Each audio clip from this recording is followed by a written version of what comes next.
할렐루야. 여전히 여러분께서 기도해 주신 덕분에 제3기 임직자 수련회를 잘 마치고 왔습니다.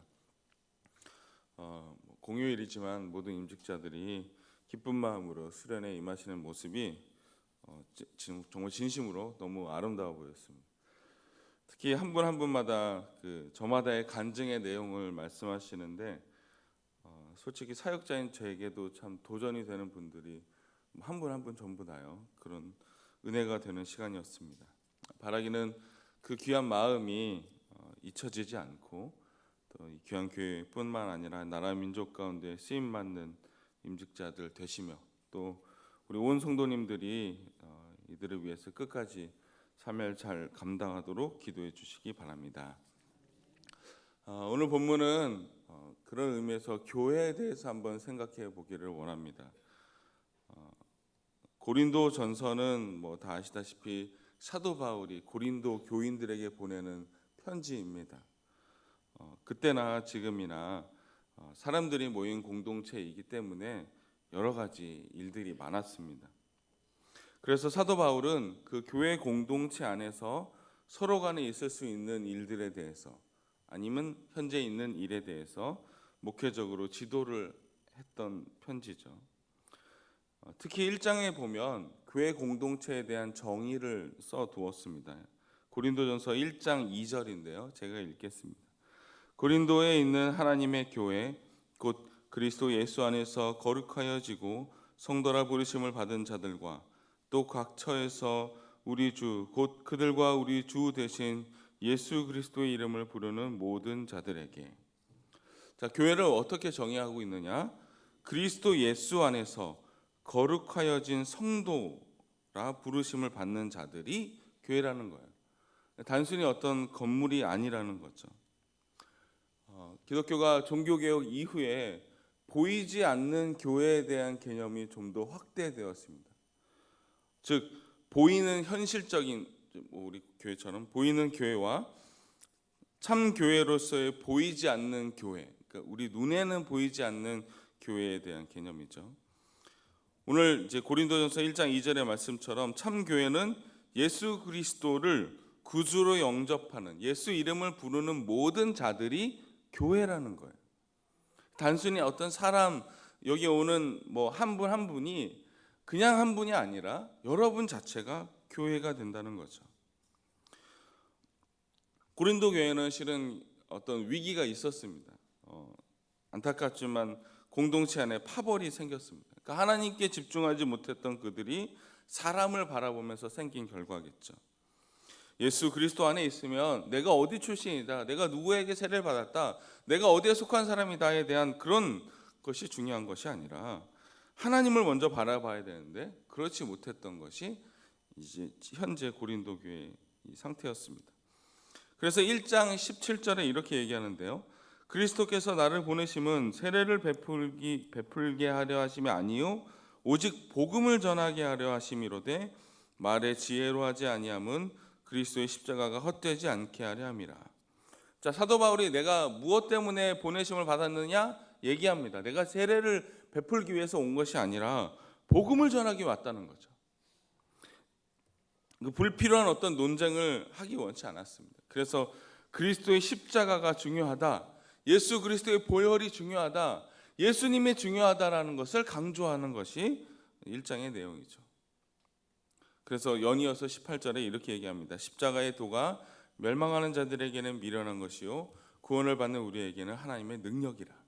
예수 그리스도의 십자가가 바로 능력이고 죄에서 죽을 수밖에 없었던 우리를 구원하신 예수님의 그 사랑만이 가장 중요하다라는 것을 지금 전체 고린도 교회 공동체에게 이야기를 하고 있습니다.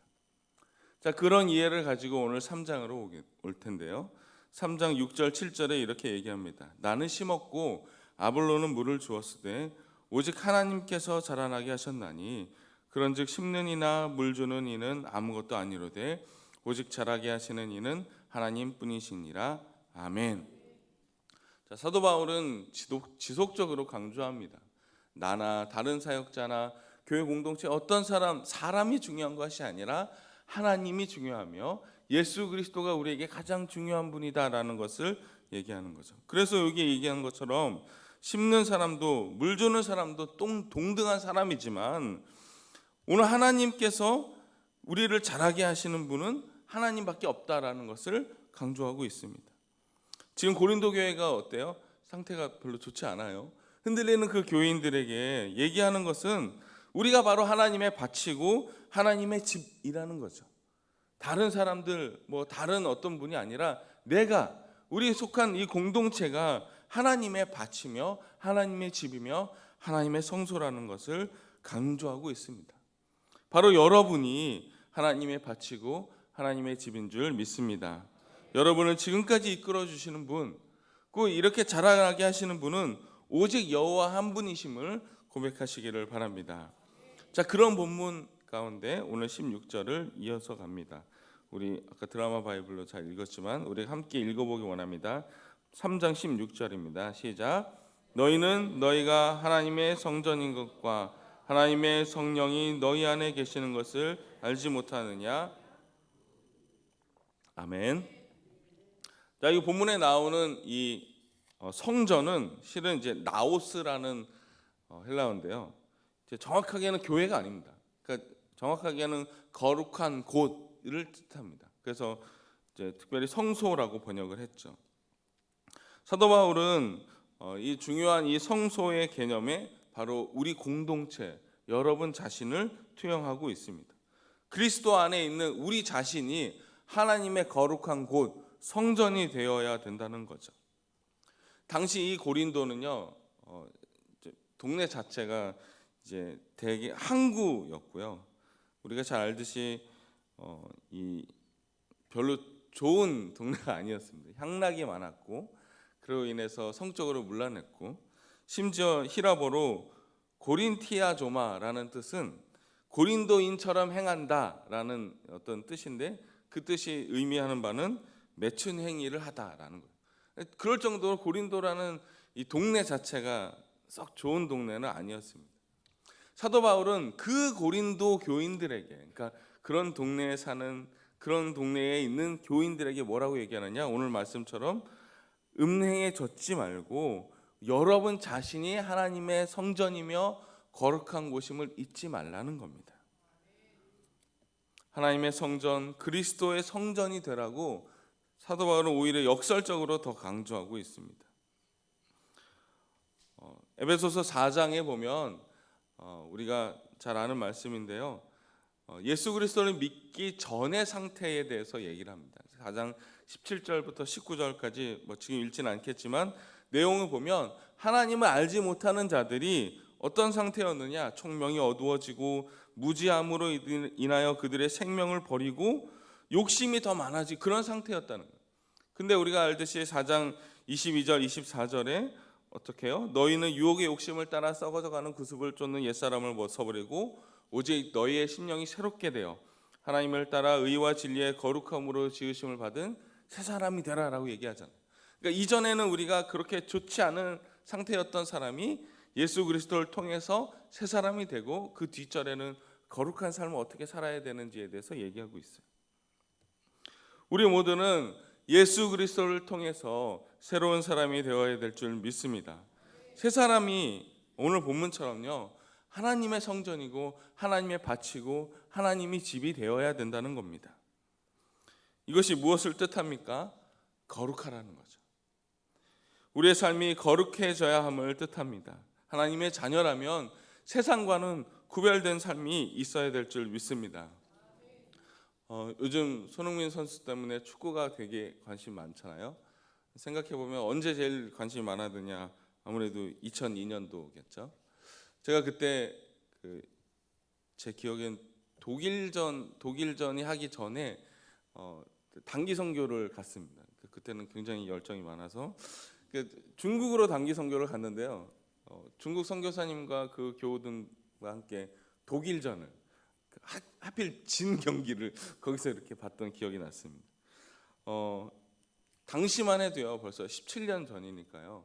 중국이 지금보다도 더 폐쇄적이었고 교회에 대해서 이렇게 억압을 더 했던 시기였습니다.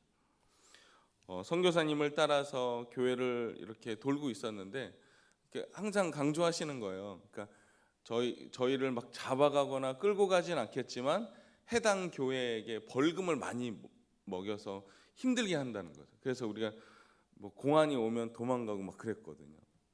그럼에 불구하고도 저희를 초청하고 또 저희와 함께 예배 드리는 것이 그렇게 위험한 일임에 불구하고도 교회들마다 너무 반갑게 맞으시는 거예요. 뭐 좀 규모가 있는 교회도 있었고 가정 교회도 있었고 여러 교회가 있었어요. 근데 교회마다 참 중요한 것은 그들이 뭐 저희가 보건대 그 당시에 제가 보건대 뭐 그렇게 세련돼 보이지 않고 뭐 되게 훌륭한 악기를 가지고 있지 않고 뭐 음향이나 뭐 그런 게 잘 굳혀져 있지 않아도 너무 아름답게 예배드리는 거예요. 한 분 한 분마다. 세상 속에서 거룩함을 유지하기 위해서 그들의 삶에서 나름대로의 최선을 다하는 모습을 예배 가운데 잠시나마 볼 수 있었습니다. 우리 또한 세상 속에서 살아가기 위해서 우리가 포기해야 될 것들이 있고 때로는 겪지 않아도 되는 힘든 일이 있습니다. 하지만 예수 그리스도의 십자가로 말미암아 예수 그리스도의 보혈의 피로 말미암아 우리가 새로 사람이 되고 새롭게 되었다면 우리가 그 구원하신 그 하나님의 뜻대로 더 앞으로 나아가야 될 줄 믿습니다. 오늘 본문처럼 여러분과 제가 우리 모두가 하나님의 성전이고 하나님의 집이 되는 것입니다. 그렇기 위해서는 우리 자신을 거룩한 교회로 세상과는 구별되게 살아야 될 줄 믿습니다. 19세기 말 스펄전 목사님이 목회를 하실 때 당시에도 그런 게 있었나 봐요. 미국에 있는 목회자들이 영국으로 와서 투어를 했답니다. 그래서 몇 개의 교회들 당시 유명했던 목사님들의 설교를 직접 듣기 위해서 이렇게 교회를 방문했답니다. 첫 번째 간 교회는 시티 템플이라는 조셉 파커 목사님 교회였는데요. 당시에 벌써 2,000명이 모이는 큰 교회였습니다. 그래서 예배당을 이렇게 와보고 목사님들이 투어를 하고 예배를 드리면서 나오면서 그런 말씀을 했다는 거예요. 조셉 파커 목사님이 참 명설교가다, 위대한 설교가다. 그리고 이제 그 다음번에는 찰스 스펄전 목사님이 설교하시는 타베네클이라는 교회에 갔습니다. 그 교회에서 예배를 드리고 나온 성도님들이 그 목사님들이 뭐라고 했느냐? 예수님은 정말 위대한 구원자이시다. 차이를 아시겠습니까?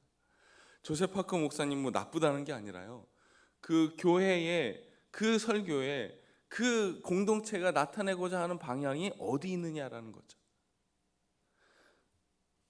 찰스 스펄전 목사님이 사역하시는 그 교회처럼 예수님만 드러나는 교회가 우리 교회가 되기를 바랍니다. 우리 또한 우리 한 분 한 분이 거룩한 교회고 하나님의 성전이기 때문에 생각해야 될 것들이 있고 해결해야 될 것들이 있고 결단해야 될 것들이 있잖아요. 오늘 17절의 말씀이 이렇게 얘기합니다. 누구든지 하나님의 성전을 더럽히면 하나님이 그 사람을 멸하시리라. 하나님의 성전은 거룩하니 너희도 그러하니라.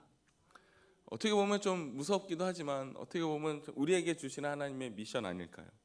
하나님의 성전은 거룩하기 때문에 여러분 또한 거룩하라고 얘기하는 겁니다.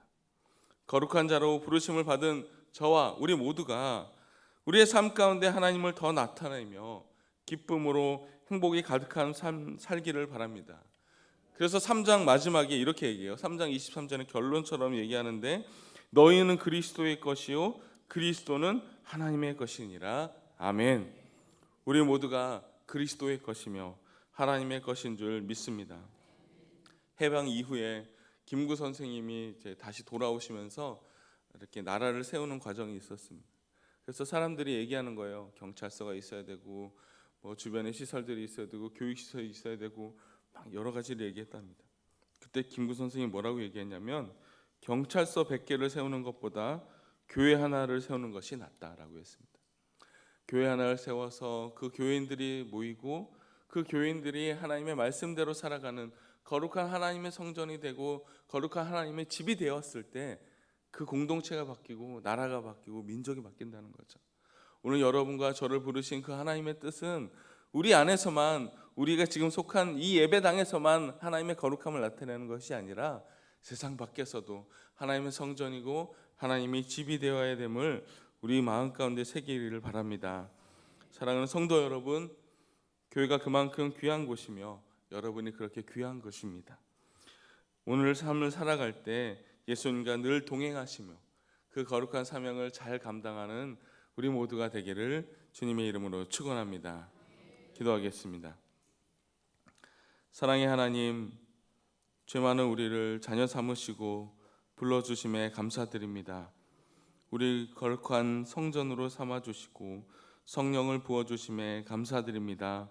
우리의 믿음이 흔들리지 않도록 하나님께서 붙잡아 주시고 늘 하나님 앞에 바로 서며 주의 성령에 의지하며 살아가는 우리 모두가 되게 하여 주옵소서. 예수님의 이름으로 기도드립니다. 아멘.